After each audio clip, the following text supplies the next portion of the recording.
Bien, chiquillos, hoy día vamos a revisar la prueba de biología al módulo común, ¿ya? Que corresponde a las 18 preguntas de esta parte de la prueba de ciencias. Una prueba bastante pegada al temario, por cierto, por completo. Ya prácticamente todos los contenidos que se revisaron o que el DEMRO mencionó en el temario entraron en la parte de biología, ya por lo menos en biología, con una distribución más o menos uniforme. Ya, bueno, lógicamente siempre va a tener una pregunta, mayor cantidad de preguntas de un contenido que otro, pero más o menos se mantuvieron las proporciones. ¿Ya?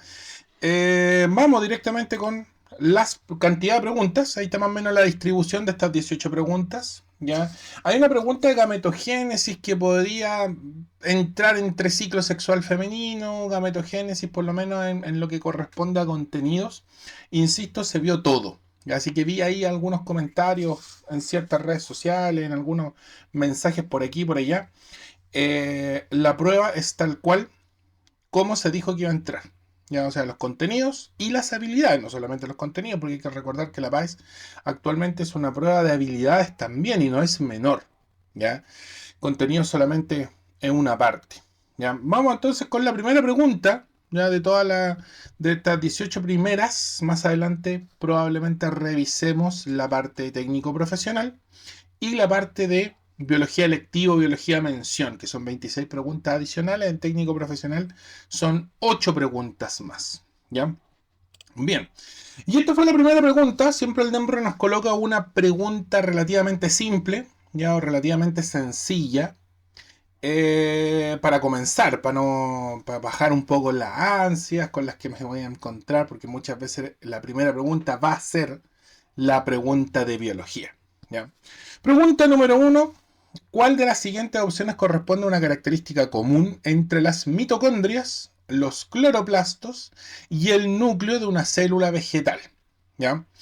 Hay que recordar pequeños conceptos básicos de organelos. Ya recordar que las mitocondrias, los cloroplastos y el núcleo también comparten ciertas características en común. Ambos, perdón, no ambos, los tres tienen dos membranas que los estructuran. ¿Ya? Tienen ADN propio. Bueno, el núcleo contiene el ADN celular, pero tiene ADN. ¿Ya? En el caso de las mitocondrias, los cloroplastos tienen ADN extranuclear. ¿Ya? Pero también en cierta forma ADN de ellos. ¿Ya? Por eso es que las mitocondrias y los cloroplastos pueden duplicarse individualmente y así dividir a la célula.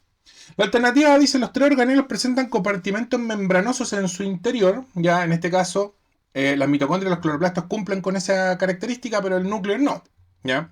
No tienen compartimentos membranosos. A lo más el núcleo podría tener un nucleolo. ¿Ya? Pero eso no quiere decir que esta estructura sea tan compleja como las membranas internas que tienen las mitocondrias y claramente las membranas de los cloroplastos, ya los tilacoides, los estromas para hablar del conjunto.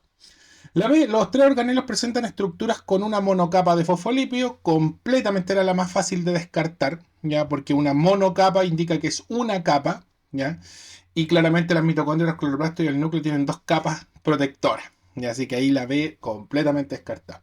La C, los tres organelos presentan material genético. Ya esta es la que más se apega a la información a la cual yo tengo que recordar. ¿Ya? Y la D, los tres organelos presentan cadena transportadora de electrones. Probablemente las mitocondrias y los cloroplastos sí los poseen, pero el núcleo no. ¿Ya? Entonces la alternativa correcta para la primera pregunta, bastante sencillo, va a precalentar motores, letra C. Vamos con la 2. Ya ahí comenzamos con estos ejercicios característicos del DEMRO que son un poco más largos. ¿Ya? La difusión simple y la difusión mediada por transportadores corresponden a dos tipos de transporte pasivo a través de la membrana celular. El siguiente gráfico representa la cinética de difusión simple, la cinética del movimiento, ¿ya? Y aquella mediada por un transportador. Una proteína membrana, en resumidas cuentas, a medida que aumenta el gradiente de concentración del soluto transportado. Y aquí es muy simple, lo ideal sería que ustedes en la prueba sean capaces de la descripción que están viendo en el encabezado del ejercicio, aplicarla un poco al gráfico. Por ejemplo, aquí podríamos hacer ciertas anotaciones, ya que tenemos esa ventaja, esa facilidad en el momento físico de la prueba. Aquí podemos ver que la proporción lineal corresponde a la difusión simple, aquí entonces estaría impecable si fuéramos capaces de, para que sea más fácil acceder a la información de forma visual, colocamos aquí difusión simple, perdón, ahí sí, difusión simple, es una letra S, por cierto, ¿ya? Y la mediada por transportadores, que equivale a las proteínas de membrana, ¿ya? Aquí vamos a colocar entonces mediada por transportador, ¿ya? Entonces, la difusión simple tiene una proporción lineal, que es lo que podemos ver aquí, directamente proporcional, ¿ya? Bueno, las dos son directamente proporcionales. Y la mediada por transportador tiene un punto en donde alcanza una estabilidad máxima, perdón, alcanza un punto máximo, ahí sí, que podría ser aquí, quizá un poquito más acá, para el que es más específico, quizá ahí, ya ahí sí podría ser. Y después de eso se mantiene constante. ¿Ya? Eso quiere decir que sigue fluyendo la sustancia química, pero no, por más concentración que aumente, no se modifica la velocidad. Ya en resumidas cuentas, cómo queda por ahí. ¿Cuál de las siguientes aseveraciones es coherente con los datos representados en el gráfico? A. La velocidad de la difusión simple. La velocidad de la difusión simple disminuye a medida que la concentración del soluto incrementa. Aquí ya dijimos que son directamente proporcionales. Ya cuando una aumenta, la otra también lo hace, pero con una proporción matemática distinta, en una función distinta. Ahí eso se lo dejamos a los matemáticos. Así que lógicamente la alternativa A ya está descartada porque ahí dice disminuye y no disminuye, sino que aumenta. Ya descartadísima la. B. La velocidad de la difusión simple exhibe un comportamiento inversamente proporcional a la concentración del soluto. Y aquí lo mismo. Si es inversamente proporcional, claramente aquí va a disminuir. O sea, el gráfico en ese caso sería así o así y no cumple. Ya, entonces la alternativa B también la vamos a descartar. C. La velocidad de la difusión mediada por un transportador alcanza un máximo sugiriendo que el transportador es saturable. O sea, llegamos a un punto máximo en el caso de la difusión mediada por un transportador, que es lo que se visualiza aquí. Insisto, pueden tomar ese punto, pueden tomar este punto, si son así más específicos, más milimétricos, ¿ya? Donde se alcanza un máximo, justamente, pero después de eso se mantiene constante. Ya se satura el transportador y por eso es que se mantiene constante el movimiento de la sustancia y no va a aumentar más desde ese punto. Y la D, la velocidad de la difusión mediada por un transportador es directamente proporcional, ojo ahí es cierto, ya, a la gradiente concentración del soluto en todo el rango medido. Eso quiere decir que si fuese en todo el rango medido, sería muy similar al caso de la difusión simple. ¿Ya? No habría un punto de saturación y la alternativa correcta no es la D, sino que es la letra C. Vamos a pasar ahí al tiro, ahí se ve la alternativa, letra C para la segunda pregunta. Vamos con la 3, otro ejercicio extenso. Ya recordemos que el DEMRE tiene esta costumbre de agotarnos un poco con la lectura. Pregunta 3, PAES Verano 2023, módulo común. En una investigación, un grupo de científicas quería estudiar la relación entre la velocidad de transporte a través de la membrana plasmática y la concentración de una molécula conocida en células del intestino. Al realizar muchos experimentos, las científicas determinaron que la velocidad de transporte de la molécula al interior de las células aumentaba proporcionalmente hasta una determinada concentración, alcanzando una velocidad máxima de, aquí dato importantísimo, vamos a ir destacando algunos datitos importantes que se ven aquí, y este es uno muy importante. Alcanzando una velocidad máxima de 25 UA. UA es unidades arbitrarias. No se quisieron quemar con ninguna unidad de medida, entonces unidad arbitraria. Sobre ese valor de concentración, la velocidad de transporte se volvía independiente. Otro dato de vital importancia. Y vamos a tener que entrar aquí a jugar con la tabla. ¿Ya? No son las mismas tablas que aparecían en el facsimil DEMRE, sino que las ajustamos un poco, pero los valores son los mismos. De la concentración en la molécula transportada. Al respecto, ¿cuál de las siguientes opciones señala la tabla cuyos datos son coherentes con la tendencia obtenida por el grupo de científicas? Aquí tengo que quedarme particularmente con lo que destacamos, ¿ya? Y tratar de que se vea representado en las tablas que están acá, ¿ya? El primer dato son los 25 unidades arbitrarias, ¿ya? Y aquí podemos ver que la alternativa A tiene 30 unidades arbitrarias. Ahí descartamos la A inmediatamente. ¿Ya? Podemos ver que la C también habla de 15, 15, 15, 15 unidades arbitrarias. Entonces también aquí descartamos la C rápidamente y ya tenemos la opción jugable entre B o D. ¿Ya? ¿Y con qué vamos a descartar esta B o D? Con el segundo dato que subrayamos. Completo desde el punto. Sobre ese valor de concentración, la velocidad de transporte se volvía independiente. Si yo me quedo con la letra D, que también considera ambos casos el 25, pero la concentración de la molécula se mantiene estable. Se mantiene en ese punto, ni aumenta, ni disminuye, por lo tanto, no se mantiene independiente. En cambio acá, una vez que el 25 se estabiliza, que es lo que dice ahí, ¿ya? Alcanzando una velocidad máxima de 25 unidades arbitrarias, sobre ese valor, sobre los 25, se mantiene la velocidad de transporte, se vuelve independiente. O sea, por más que aumente esta variable de acá, esta se mantiene de forma independiente. Se mantiene. Por lo tanto, la alternativa correcta debiese ser la letra B. Vamos a darle al tiro. Ahí está. Letra B. Vamos con el ejercicio 4. Este es un ejercicio que tiene bastante engañoso.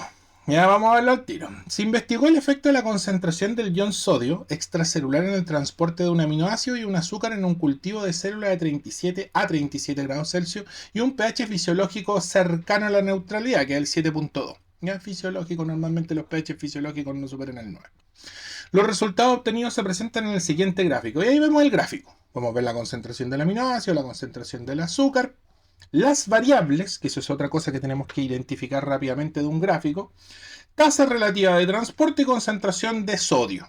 ¿Ya? Y aquí vamos a ir complementando con algunas cositas que sería lo ideal que ustedes sean capaces de hacer en la prueba. ¿Ya? Esta es una costumbre, una maña que uno ya tomando con el tiempo. La concentración de sodio es el eje X. Ya, clarísimo. Y la tasa relativa de transporte es el eje Y. Ya, también clarísimo. Y eso tenemos que manejar. En relación con la anterior, ¿cuál de las siguientes opciones corresponde a la variable dependiente? Y aquí, ojo, siempre que a mí me hablen de una variable dependiente, me van a hablar del eje Y. Es así de sencillo. Y si me hablan de la variable independiente, que es una variable medible, que es una variable controlable, que el investigador es el que la puede mover, en resumidas cuentas, es el eje X. Entonces, si a mí me hubieran preguntado por la variable independiente, la respuesta que yo hubiera tenido que buscar es esa. Pero si a mí me preguntan por la variable dependiente, que es lo que aparece ahí en el ejercicio, variable dependiente, claramente es la tasa relativa de transporte. Nos vamos de la manito y la alternativa correcta, ahí está, es la letra C. Un ejercicio que es bastante extenso, ya que tiene muchas variables numéricas, matemáticas, de funciones, incluso si quieren ahí expresar alguna función, pero que no es necesario hacerlo, ¿ya? Porque la pregunta es súper sencilla. Entonces el TEMRE siempre nos va a engañar con este tipo de ejercicio. Alternativa correcta entonces, letra C, el número 4. Vamos con el 5, también extenso, ya hemos pasado ya por varios ejercicios extensos. Un investigador está evaluando el efecto de la adición de 4 sustancias sobre el oxígeno consumido, ¿ya? Y el ATP sintetizado en un cultivo de mitocondrias bajo condiciones ideales de temperatura y pH. Los resultados del estudio se presentan en el siguiente gráfico. Y aquí tenemos lo mismo, y bueno, ahí ya me especifican que son unidades arbitrarias, ¿ya? Ahí tenemos entonces el oxígeno, el ATP, ¿ya? Y podemos ver que el oxígeno, que es esta variable, ¿ya? Esa que está ahí. Incluso podríamos, si vamos al momento de la prueba, podríamos ir con un destacador y decir, este es el oxígeno. Entonces el oxígeno cuando se le coloca la sustancia 1 se eleva un poquito. Cuando se coloca la sustancia 2 aumenta también. Cuando se le coloca la sustancia 3 como que se mantiene constante, pero muy poquito se eleva. Y con el 4 se manda otra despegada, ¿ya? Y también consideremos que tenemos otra variable acá que es el ATP sintetizado. Entonces el ATP sintetizado con la sustancia 1 se mantiene muy constante. Ahí sí que es constante. Con la sustancia 2 se pega un despegón. Con la sustancia 3 se mantiene constante. Y con la sustancia 4 ahí se ve, también se mantiene constante. Ya no es lo mismo que el oxígeno en función del ATP. Ahí en ese caso, ¿ya? Considerando que no hay un efecto acumulativo, ya eso quiere decir que esta variable no afecta a esta, que esa variable, el 3, no es afectado por el 2 por el 1, o que el 4 es afectado por el 1 por el 2 por el 3, eso significa que sea acumulativo. ni interacciones entre las sustancias añadidas, o sea, funcionan de forma independiente. Esto podrían haber sido 4 gráficos distintos. ¿Cuál de las siguientes opciones señala una conclusión correcta? Y aquí si nos vamos a las alternativas, tenemos la C y la D que hablan de disminuciones. Disminución del oxígeno, disminución del consumo de oxígeno. Y aquí en ninguna parte ha disminuido el consumo de oxígeno. En ningún momento el gráfico tiene un bajón. Todos son o se mantienen o se elevan. Entonces automáticamente descartamos estas dos alternativas que son completos distractores. Y nos tenemos que jugar la vida entre la A y la B. ¿Qué dice la A? La adición de la sustancia 4 provoca un aumento en la síntesis de ATP. Aumenta el oxígeno, pero el ATP se mantuvo constante. Por lo tanto, la alternativa A es descartada y por lógica tendría que ser la B, pero la vamos a leer igual. La adición de la sustancia 2, ya perfecto, ahí, provoca un aumento en la síntesis de ATP. ¿Es cierto eso? Sí es cierto. Por lo tanto, la alternativa correcta al ejercicio 5 ya debiese ser la letra B. Bien, vamos con la pregunta número 6. La vasectomía es un procedimiento quirúrgico que consiste en cortar los conductos deferentes, evitando que los espermatozoides lleguen desde el testículo, que es donde ocurre la espermatogénesis, hasta la próstata. Teniendo en cuenta estos antecedentes, ¿cuál de las siguientes acciones confirmaría inequívocamente el efecto anticonceptivo de la vasectomía? Ya, primero, la definición de anticonceptivo. Un anticonceptivo es algo que evita la concepción. Ya, por lo tanto, una cosa súper básica, anticoncepción. No hay embarazo, en resumidas cuentas. Entonces, lo que yo tengo que medir es eso, ¿ya? Inequívocamente. Así de sencillo. Y ahí lo dice el encabezado del ejercicio. Entonces vamos alternativa por alternativa. A. Establecer la reversibilidad de esta intervención quirúrgica. O sea, normalmente una persona cuando se hace la vasectomía, ¿ya? Es para no volver a tener hijos nunca más. Ya rara vez se considera como un anticonceptivo reversible, porque para eso está cualquier otro. Ya el condón, solamente en caso del varón. Los condones, jalea espermicida, que tienen una baja anticoncepción, pero igual está presente. ¿Ya? Siendo la vasectomía el que tiene un porcentaje más alto, precisamente porque hay una incisión quirúrgica, una intervención, no una incisión, una intervención quirúrgica. Entonces, hablar de reversibilidad cuando lo que se busca es el efecto inequívoco de la anticoncepción es lo contrario. ¿Ya? Entonces la A nada que ver, en resumidas cuentas. Haciéndola un poco más corta, no tiene nada que ver la alternativa. Descartadísima. La B, verificar la ausencia de eyaculación después de la vasectomía, y este es un error muy común con respecto a la vasectomía. Se piensa que la persona cuando se hace la vasectomía no va a volver a eyacular nunca más. Y eso es falso, porque la incisión, lo dice el encabezado, es un procedimiento quirúrgico que consiste en cortar los conductos deferentes. Y lo complementa, evitando que los espermatozoides lleguen desde el testículo hasta la próstata. Y el porcentaje, o el semen, ¿ya? Que en resumidas cuentas es el medio transportador de los espermatozoides, se produce en la vesícula seminal, en la próstata y en las glándulas vulvouretrales o glándulas de Cooper. Entonces, cortar el conducto deferente es, o le permite al varón, tener eyaculación, pero una eyaculación sin espermatozoides. Eso es la vasectomía.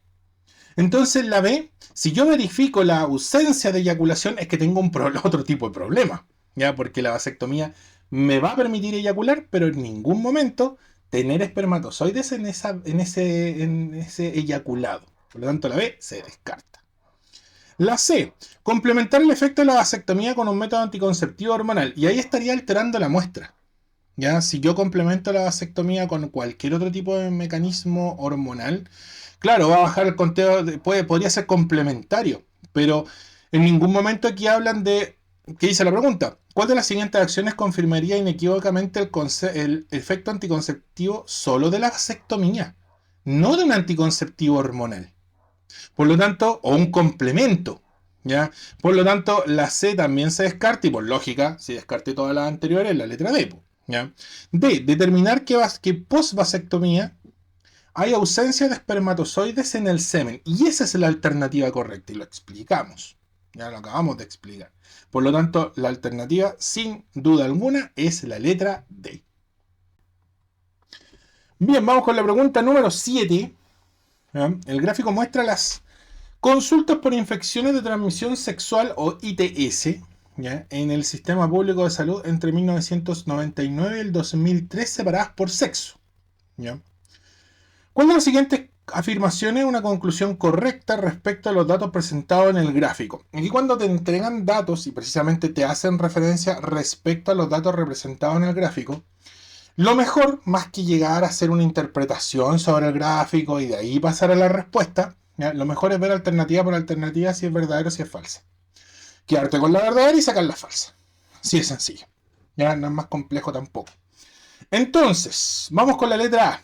Las ITS por hongos son más frecuentes que en los hombres. Aquí sí tenemos que tener un datito adicional. Esto lo vamos a complementar porque este es el contenido que nosotros teníamos que haber estudiado previamente.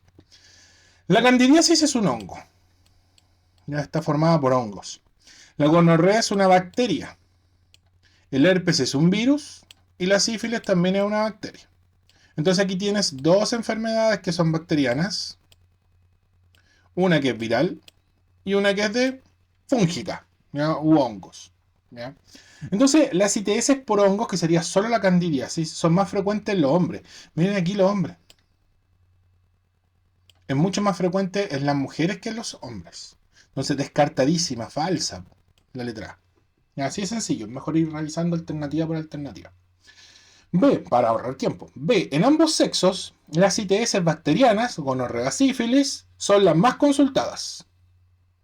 Aquí se habla de número de consultas. Ya, perfecto.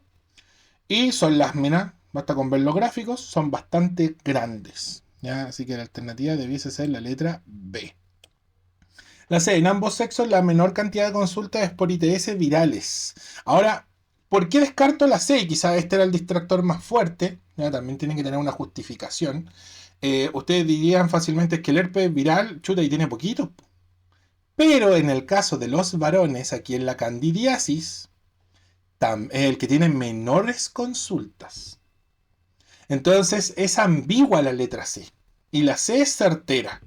La B, perdón, es mucho más certera. Por lo tanto, por eso descartamos la letra C. Y la D, la ITS presenta la misma prevalecencia tanto en hombres como en las mujeres. No, la gonorrea se los comprueba, la candidiasis también. En mujeres hay un mucho mayor número de consultas. No quiere decir que haya una mayor incidencia, sino que la mujer es más preocupada y probablemente sea la que más pregunte. Ya probablemente la de los varones sea la misma. ¿Ya? Pero lógicamente el varón se oculta un poco más las cosas. Así que la alternativa correcta debiese ser la letra B.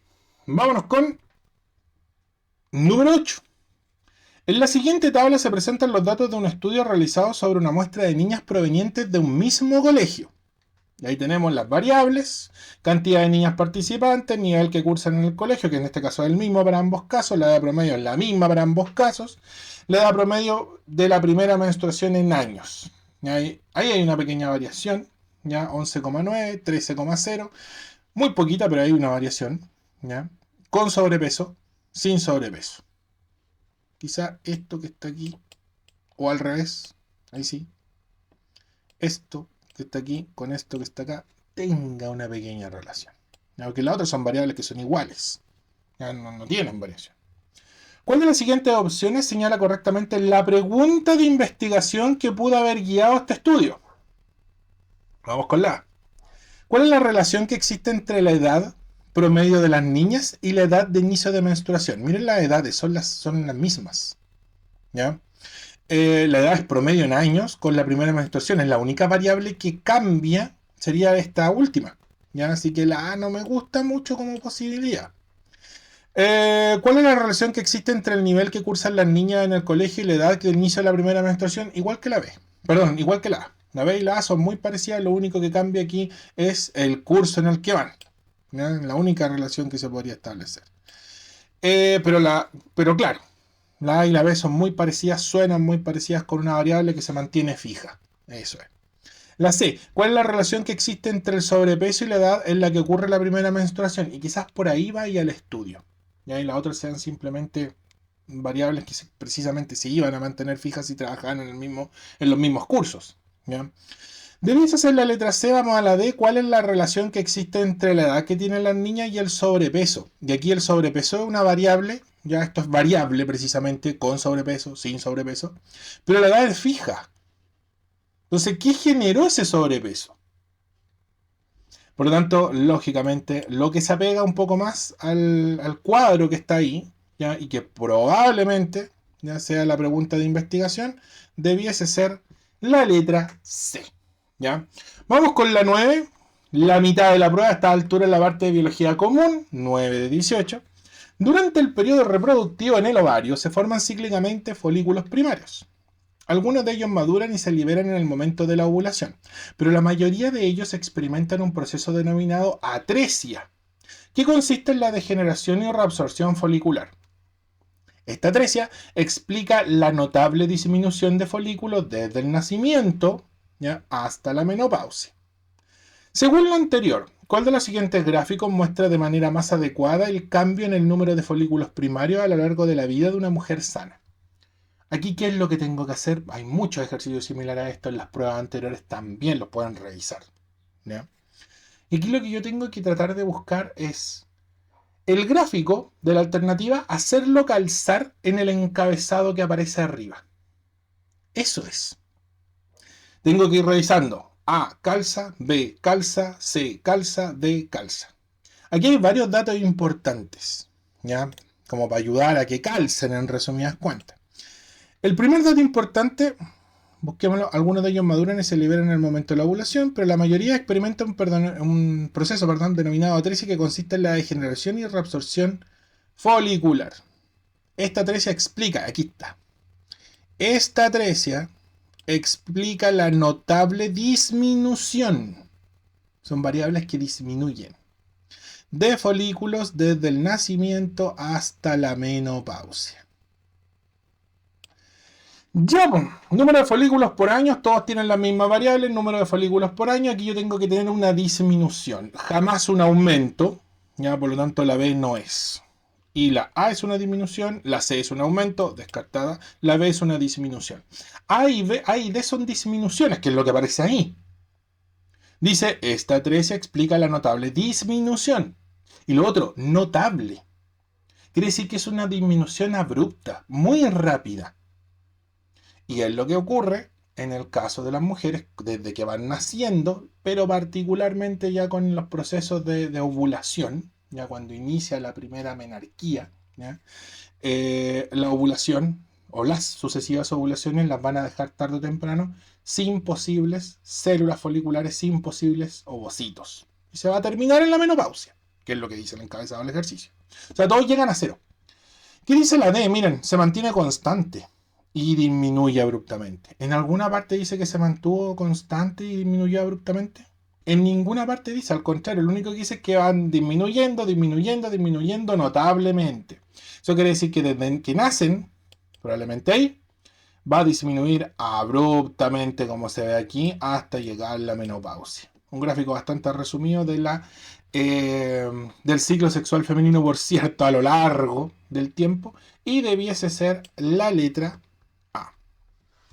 Vámonos con número 10. Pablo quiere esclarecer el contenido nutricional de un alimento X. Le plantea esta inquietud a su profesora, quien le suministra los siguientes reactivos para reconocer nutrientes. El clásico de clásicos, el reactivo de Biuret, que detecta la presencia de enlaces peptídicos, y el más clásico todavía, Lugol, que detecta la presencia de almidón. Al respecto, ¿cuál de las siguientes opciones podría ser una pregunta de investigación pertinente al propósito de Pablo? ¿Qué es lo que está buscando Pablo? Aquí Pablo en este caso habla de, quiere esclarecer el contenido nutricional de un alimento. Y le entregan dos tinciones, en resumidas cuentas, porque al final esos son esos reactivos, ¿ya? Son dos tinciones, una tinción para identificar proteínas y otra tinción para identificar carbohidratos, específicamente almidón, ¿ya? Vamos, alternativa por alternativa. ¿Cómo se puede detectar la presencia de lípido en el alimento X con los reactivos disponibles? Está hablando de lípidos. O sea, ¿cómo voy a hablar de lípidos si me entregaron? O sea, si yo aplico a un alimento que tiene lípidos, Biuret y Lugol, no va a teñir nada, po. Y si tiñe van a ser de la tinción que es el mismo color del reactivo, ¿ya? Porque no lo va a identificar, no lo va a encontrar en ese caso, ¿ya? Porque los lípidos no tienen enlace peptídico y porque el almidón no es un lípido, así de sencillo, ¿Ya? La letra A descartada, aquí estaríamos buscando algo que nada que ver. B. ¿Qué protocolo de uso de los reactivos requiere menor tiempo para identificar las biomoléculas presentes en el alimento X? Aquí está hablando de velocidad de reacción, más que la identificación de enlaces peptídicos o de almidón o del Lugol. Perdón, del almidón, no del Lugol, del Lugol. ¿Ya? Por lo tanto, tampoco responde o el por qué le pasaron esos reactivos. ¿Ya? Nada que ver ahí, la letra B también. Está hablando de velocidades. C. ¿En qué proporción están presentes los carbohidratos con respecto a las proteínas en el alimento X? Y ese sí podría ser, porque al aplicar estas tinciones, probablemente uno se manche más que otro, ¿ya? O uno identifique más almidón que enlace peptídico, o al revés, más enlaces peptídicos que almidón, y de esa manera va a poder determinar qué tantos carbohidratos, qué tantas proteínas, con una muestra relativamente simple. Y ese es el C.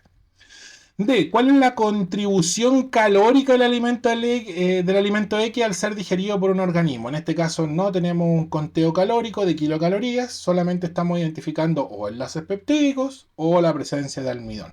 Por lo tanto, la D sí que no es. La alternativa correcta, letra C, creo yo. Muy bien, ahí está.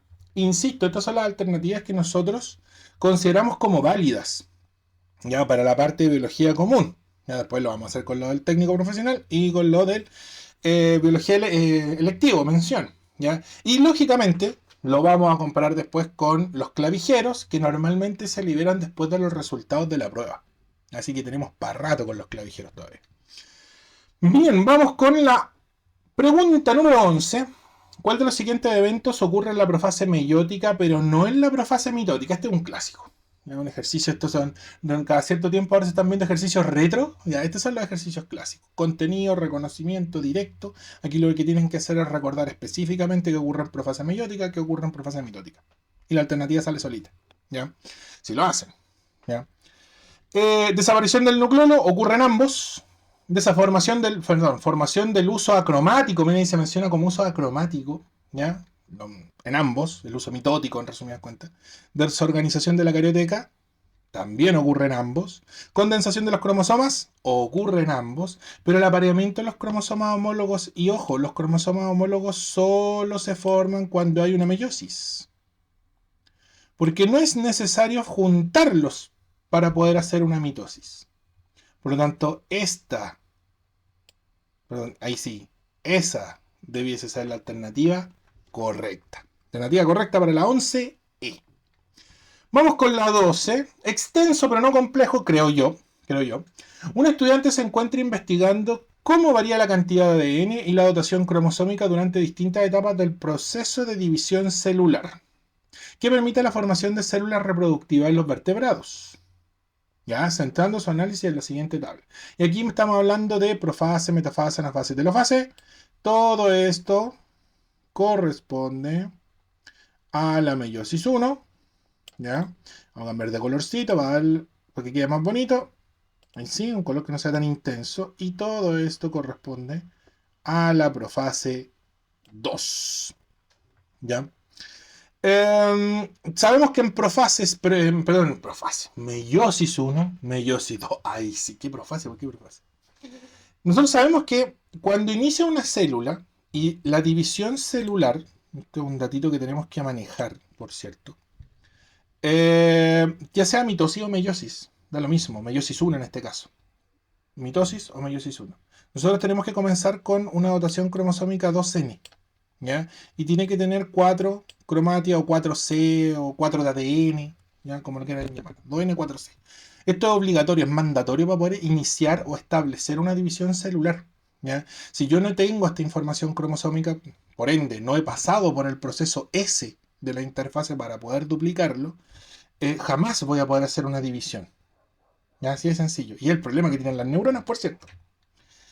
En relación con lo anterior, ¿cuál de las siguientes opciones describe correctamente la información científica entregada por esta tabla? Aquí podemos ver que tenemos reducciones. ¿Ya? Aquí tenemos una reducción, se contabilizan en profase, por cierto. ¿Y por qué se contabilizan en profase? Quizás ustedes se lo estudiaron que se contabilizaban en anafase.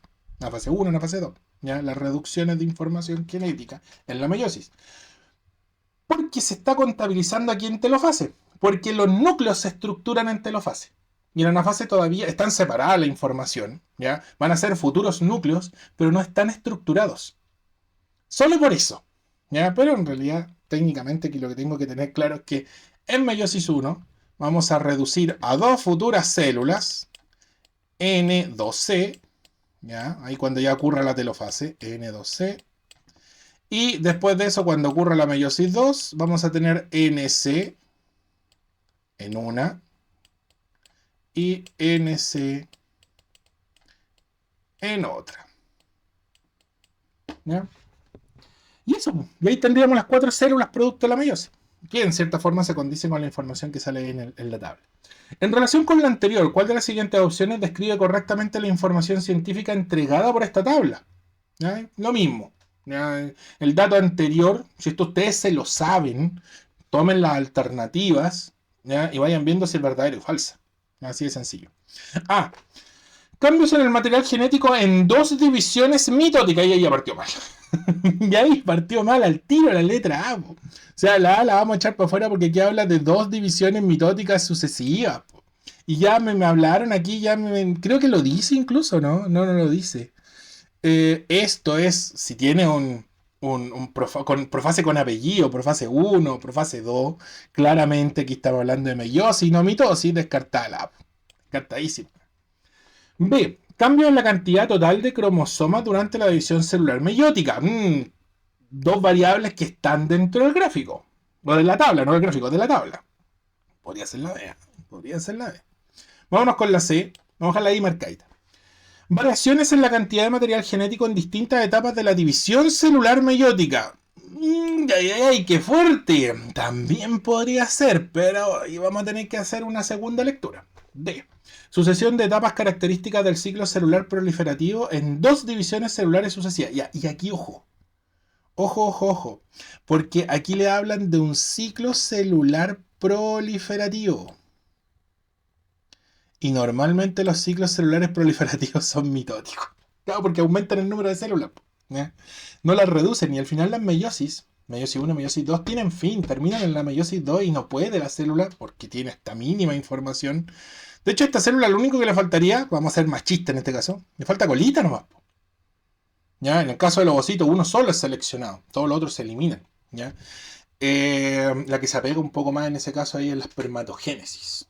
¿Ya? Entonces, claramente la D no es. No, es un ciclo proliferativo, es un ciclo mitótico. ¿Ya? Y aquí estamos entre B y C, 50 y 50. ¿Ya? Ojo aquí, porque aquí una abarca más que la otra. Y esa es la alternativa correcta. ¿Ya? La B dice, cambio en la cantidad total de cromosomas durante la división celular meiótica. Si la B, fuese cierta, tendría que haber incluido la división, perdón, el momento previo a esa división celular meiótica, porque tendría que mostrarme el cambio de los cromosomas también, en español.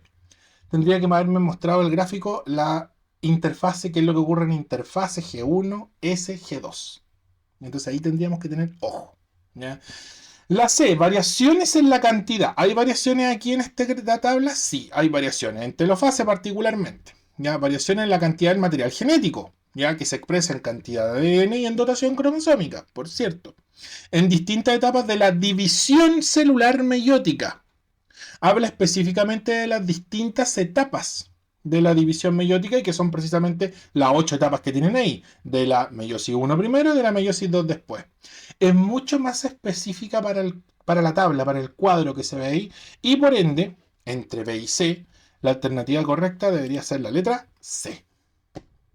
Vámonos con 13. En los años 70, un grupo de científicos logró crear la primera bacteria transgénica capaz de expresar un gen foráneo. Este logro permitió usar bacterias para la producción de proteínas de interés médico como la insulina. En una investigación relacionada con la generación de esta hormona, un grupo de investigadores detectó, ojo ahí, ojo, siempre que les pase esto, subrayan, destacan, marcan con lo que sea. Siempre que le aparezca un entre comillas, inicio de comillas, destacado hasta que se cierran. Ya, porque probablemente la pregunta vaya por ahí. Por algo se destaca con comillas.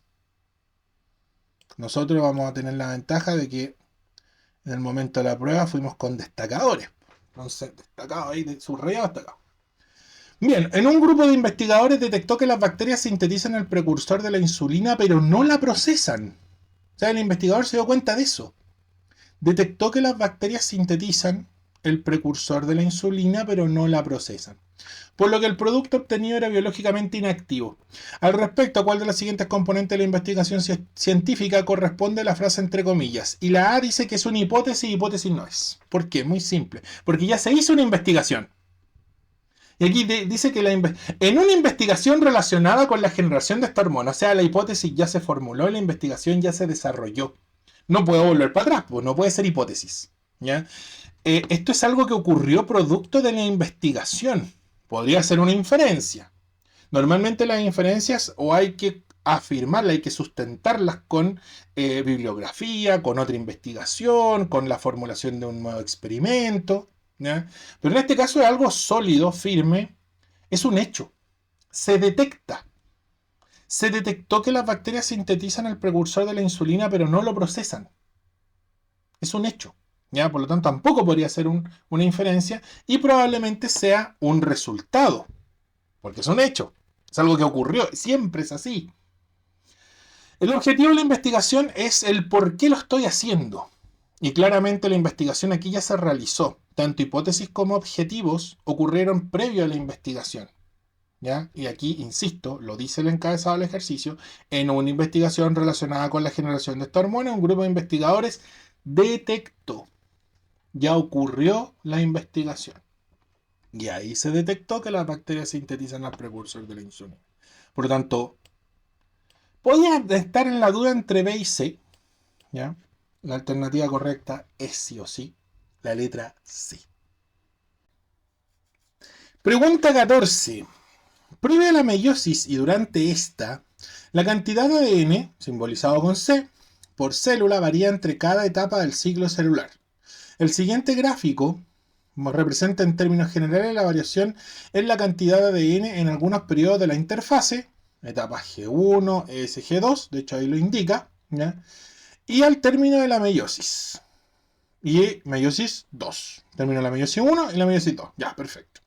Utilizando estos antecedentes, un equipo de investigación estudió la meiosis en células testiculares de conejo y contabilizó en la etapa de transición de S a G2, que ahí está simbolizado, de hecho, aparece aquí, SG2, y ahí está el valor de C, ¿ya? Que deberíamos tener en S y en G2, por cierto.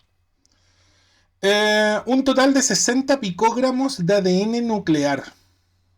Ya, perfecto. Al respecto, ¿qué cantidad de ADN debería contabilizar este equipo al término de M2? O sea, aquí al final de M2, que de hecho aquí lo indica, ¿ya? Cada etapa aquí indica, ese sería el término de M2.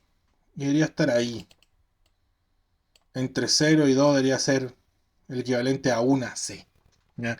Y de hecho aquí está, se complementa, o este ejercicio también complementa un poco el ejercicio previo que vimos, si no me equivoco, el ejercicio 12. ¿Ya? Aquí hay varias formas de sacar esto. ¿Ya? Les voy a mostrar una forma, que la forma como la saqué yo, que es la que creo, podría estar equivocado, la más rápida de todas. ¿Ya? Y una cosa muy simple, muy simple. Miren, en la transición, en la etapa, aquí lo indica, etapa de transición S de S a G2, de S a G2, 4C. O sea, 4C es equivalente a 60 picogramos. Despéjense, po.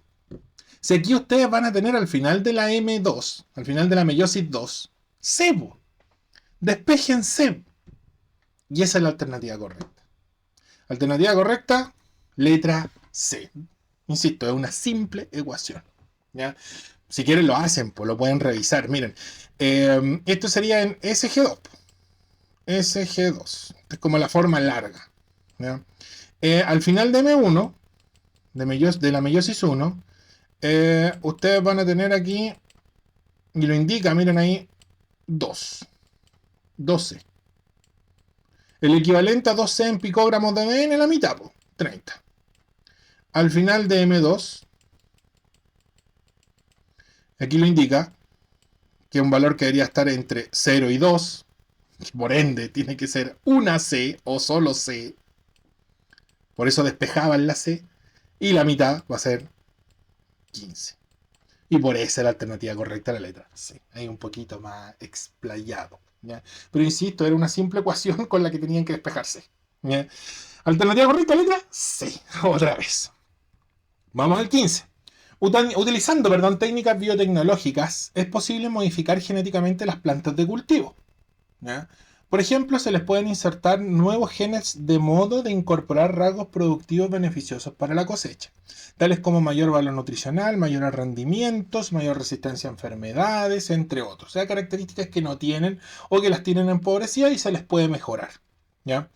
Estos genes insertados pueden ser foráneos, transgénicos, genes de otras especies, ¿ya? O de una especie relacionada, y en ese caso sería cisgénicos. ¿Ya? En relación con la información anterior, ¿cuál de las siguientes opciones corresponde al modelo biológico de estudio que los científicos utilizan para estas aplicaciones biotecnológicas? Muy sencillo.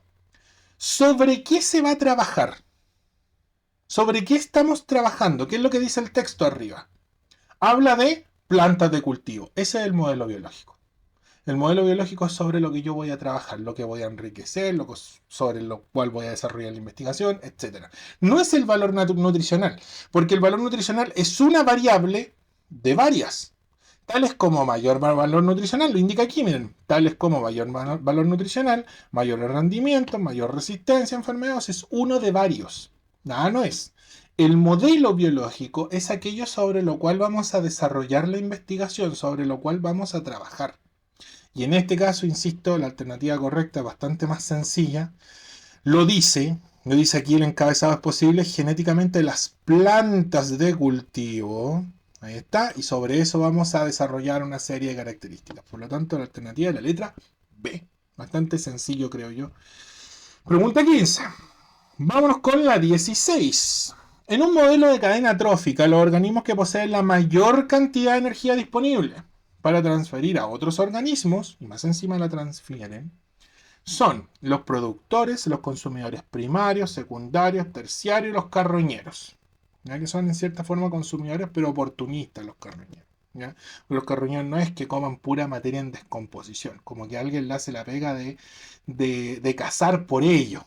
Muchas veces eso es un carroñero. Ya las hienas son un muy buen ejemplo. Pero quienes disponen de la mayor cantidad de energía siempre, siempre, que es casi infinita, no existe la energía infinita para las leyes de la termodinámica, ya no existe.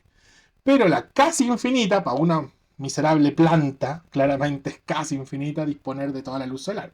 ¿Ya? Por lo tanto, en ese caso la alternativa correcta es la letra A, muy sencillo. Siempre quienes disponen de la mayor cantidad de energía disponible para transferir serán los productores. Los consumidores ya disponen de un porcentaje muy reducido, el 90% de energía se pierde ahí, de los consumidores secundarios del 90% de los primarios se pierde y pasa a los secundarios, solo un 10%, y los terciarios disponen el 10% de los secundarios y así. ¿Ya? Por eso es que las cadenas tróficas no son ilimitadas, tienen un límite, ¿ya? Y normalmente hasta consumidor secundario con suerte terciario. ¿Ya? Vamos a la 17. El gráfico representa la relación entre la productividad primaria neta. La productividad primaria neta es un cálculo en función de la fotosíntesis, de la tasa fotosintética, por cierto. ¿Ya? Normalmente son proporcionales. ¿Ya? No hay que saberse el dato exacto, no hay que saberse la fórmula para calcular la productividad primaria neta, porque el DEMRE no te va a preguntar una fórmula. ¿Ya? Lo que necesitas saber es la relación, si tú manejas o no manejas dicha relación. Y la relación que se establece entre productividad primaria neta y tasa fotosintética normalmente es proporcional. ¿Ya? A mayor tasa fotosintética, mayor capacidad de hacer fotosíntesis, más productividad energética vamos a tener al paso del tiempo. ¿Ya? Así de sencillo. ¿Ya? Y la temperatura ambiente en el crecimiento de un bosque joven. Y aquí tenemos la productividad primaria neta, que a cero temperatura podemos partir ahí, incluso parte un poquito antes. ¿Ya? Se pega se hace un despegue ya lineal prácticamente hasta los 40 grados Celsius y después decae porque probablemente el bosque no resiste esa alta temperatura y la productividad primaria disminuye. Y bueno, hay varios factores que pueden determinar eso, por cierto. Está no la desintegración, la desorganización, la desestructuración de las enzimas que favorecen la fotosíntesis, la descomposición de la clorofila, al aumentar la humedad aumenta la temperatura y por ende favorece ciertas cosas. Hay que tener ciertas variables adaptativas por parte del vegetal para resistir la temperatura, cubiertas cerosas, por ejemplo, como la de los cactus, etcétera. Un montón de factores, ¿ya? Como para poder resistir eso, ¿ya? Y por eso decaen, en resumidas cuentas. Ya, por eso es que no todos los vegetales tienen esa capacidad. No evolucionaron para ello. El cactus sí, por ejemplo. Y después de los 40 grados, incluso un poquito antes, esto también decae. ¿Ya? De acuerdo a la información, ¿cuál de las siguientes opciones es una inferencia correcta? Vamos viendo alternativa por alternativa si se ajusta al gráfico. Eso es más o menos lo que tenemos que hacer cuando tengamos ejercicios de este tipo. A temperaturas inferiores a los 0 grados, ya que una taza vamos a ir descartando con colores. Va a ser un poquito más dinámico. Vamos a marcar resaltado. La A dice, a temperaturas inferiores, desde este punto, desde los 0 grados centígrados, la vegetación estudiada gasta más energía en su metabolismo, por lo que no hay productividad primaria neta. Ya podría ser, pero ¿dónde meto la temperatura? Bueno, 0 grados, muy poco. ¿Ya? Podría ser, vamos a ver si hay otra que nos convence un poco más. La B, a temperaturas superiores a los 40 grados, o sea, nos vamos al otro plano, ya en resumidas cuentas aquí, la B, en temperaturas superiores a los 40 grados, o sea, este tramo, la vegetación estudiada aumenta la transpiración aumentando la productividad primaria neta, o sea, este gráfico aumenta. No, pues disminuye. Ya, claramente la B no se condice con esto que sale acá. Esto debería aumentar así para arriba. Y claramente la B no es. Ya estamos en duda. C. Entre 20 y 40. Ya, perfecto. Entre 20 aquí y 40 acá. En ese tramo. La vegetación estudiada aumenta la tasa fotosintética elevando la productividad primaria neta. Miren, partimos el ejercicio con esto. La tasa fotosintética y la productividad primaria neta, insisto, no les preguntan cómo se calcula la productividad primaria neta. ¿Cuál es la fórmula para determinar la productividad primaria neta? Hay una fórmula para eso que está determinada por el gasto fisiológico del vegetal, la productividad primaria bruta, etc. ¿Ya? Pero aquí lo que yo tengo que considerar siempre es que dentro de esas variables, la capacidad de hacer fotosíntesis del vegetal es la que determina la productividad bruta y primaria, ¿ya? De dicho vegetal. ¿Ya? Insisto, claro, pueden haber variables ambientales, variables fisiológicas, variables adaptativas, etc. ¿Ya? Pero normalmente la tasa de fotosíntesis está directamente proporcionada, o directamente proporcional a la productividad primaria neta. Ya se aumenta la tasa fotosintética, aumenta la productividad primaria neta. Así de simple. ¿Ya? Y eso se ve aquí, pues miren. O sea, yo podría decir que si tengo un aumento en la productividad primaria neta es porque tengo más fotosíntesis. Debiese ser esa. Es mucho más específica. ¿Ya? ¿Por qué la A no? Porque en ningún momento me están indicando en qué se pierde la energía. El gráfico no habla de las pérdidas energéticas. No puedo determinarlo. No puedo determinar qué otras variables hay que determinan esas pérdidas energéticas. Son variables, vuelvo a repetir, adaptativas, fisiológicas, metabólicas, etc. No las puedo determinar. Porque la productividad primaria neta es el resultado de esa fórmula. Ya la fórmula para llegar a aquello. Y esas variables no están aquí. ¿Ya? No están explícitas. Por eso la A no me convence mucho. Y la D, a temperaturas superiores, ya sobre los 40 grados, la productividad primaria neta aumenta y aquí ya sabemos que disminuye. Entonces la B y la D hablan de algo muy similar, ya que la vegetación estudiada incrementa la tasa fotosintética. Tampoco lo saben, de hecho, disminuye, pues lo más seguro es que la tasa fotosintética disminuye y por eso es que la productividad primaria cae. ¿Ya? Así que claramente la D tampoco es. La A, insisto, hay variables que no aparecen en el gráfico y que quizás la está considerando esa energía metabólica, ya que la que habla la A no está dentro de la estructura del gráfico. Me convence mucho más la letra C. ¿Ya? 17C. Y la última pregunta del módulo común, Era un ejercicio de una hoja completa, bastante extensa, por cierto, pero estas son cosas que aparecen en el temario y que explícitamente estaban en el temario del DEMRE. Fotosíntesis y las variables que afectan dicha fotosíntesis de un vegetal. ¿Ya? Entonces, estas son. Bueno, hay varias variables, algunas son dependientes directamente del vegetal y otras son variables ambientales. ¿Ya? El CO2 es una variable ambiental. ¿Ya? En un experimento con dos plantas, 1 y 2, se mide la eficiencia fotosintética a diferentes concentraciones de CO2. Muy simple. Al obtener los resultados se evidencia que la planta 1 alcanza el máximo de eficiencia fotosintética, o sea, llega al tope, ¿ya? Con la mitad de concentración de CO2 que requiere la planta 2. O sea, la 1 es más eficiente, podríamos decir eso. Llega más rápido a ese valor. ¿Ya? La 2 también obtiene el mismo valor, de hecho lo dice. ¿Qué requiere la planta 2 para obtener el mismo valor? O sea, llegan al mismo valor, solo que la planta 1 llega antes que 2. Además, en la planta 1 y 2, luego de alcanzar la máxima tasa fotosintética, no varía el valor de este pese a aumentar la concentración del gas, del CO2. O sea, por más CO2 que le vaya colocando, la planta no hace más fotosíntesis, pero tampoco lo baja, se mantiene constante. ¿Ya? Entonces, aquí hay varias cosas que me está diciendo el ejercicio. ¿Cuál de las siguientes opciones señala correctamente el gráfico que representa, de mejor manera los datos obtenidos? A ver, la alternativa 18 me está indicando que las dos plantas llegan al tope fotosintético en función del CO2. ¿Ya? Su tasa fotosintética es la misma, solo que uno lo alcanza primero que dos. Eso es lo que dice el ejercicio. Ahora tengo que buscar el gráfico que se ajusta a esa descripción. ¿Ya? Muy simple. Y descartamos al tiro la C y la D. ¿Por qué? Porque C1 y 2 no están llegando a la misma tasa fotosintética. De hecho, 1 es más baja la tasa fotosintética que 2, cuando en realidad 1 debería llegar al valor antes que 2 y después ambas mantenerse constantes. Y la D lo mismo, pero al revés. En este caso, 1 llegó a la máxima capacidad fotosintética antes que el máximo de 2, pero 2 está por debajo de dicha tasa fotosintética. Se mantiene constante, pero está debajo de 1. Y deben estar las dos líneas superpuestas. Tienen que llegar al mismo valor. Que A y B lo dicen. A y B, ambas líneas se superponen. Llegan al mismo punto. Entonces ahí ya me la tengo que jugar entre A y B. ¿Ya? Ahora, y ahí complementamos con otro dato adicional.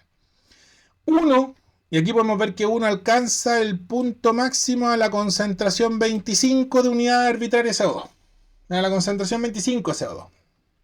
Aquí 1 alcanza la concentración, el punto máximo de fotosíntesis al 25 de CO2. Igual. El 2, la planta 2, la alcanza a los 75 y después se mantiene constante igual que 1. 2 en el gráfico A, de la alternativa A, lo alcanza un poquito antes del 50. 45, colóquenle. 47 ya ahí. Cercano al 50. ¿Ya? Como al doble. Leemos el encabezado y vemos cuál se ajusta. Ya estamos entre A y B nomás. Dice: en un experimento con dos plantas 1 y 2 se mide la eficiencia fotosintética a diferentes concentraciones de CO2. Al obtener los resultados, se evidencia que la planta 1 alcanza el máximo de la eficiencia fotosintética, ojo, con ese dato, con la mitad de la concentración de CO2 que requiere la planta 2. Este es el dato que me va a permitir discriminar y sacar la alternativa correcta, porque estoy entre A y B. ¿Cuál es el gráfico que me indica eso? Con la mitad de concentración de CO2 que requiere la planta 2. La planta 2 aquí lo alcanzó al 75. La mitad de 75 es 38 punto tanto. O sea, después del 25 debía haber alcanzado el 1, el máximo punto de eficiencia fotosintética. Y eso no es cierto en Bebo. En cambio en A, ¿ya? A los 25 lo alcanzó en la planta 1 y a los 50 o muy cercano a los 50 lo alcanza la planta 2. La mitad. Por lo tanto, la alternativa correcta debe ser la letra A.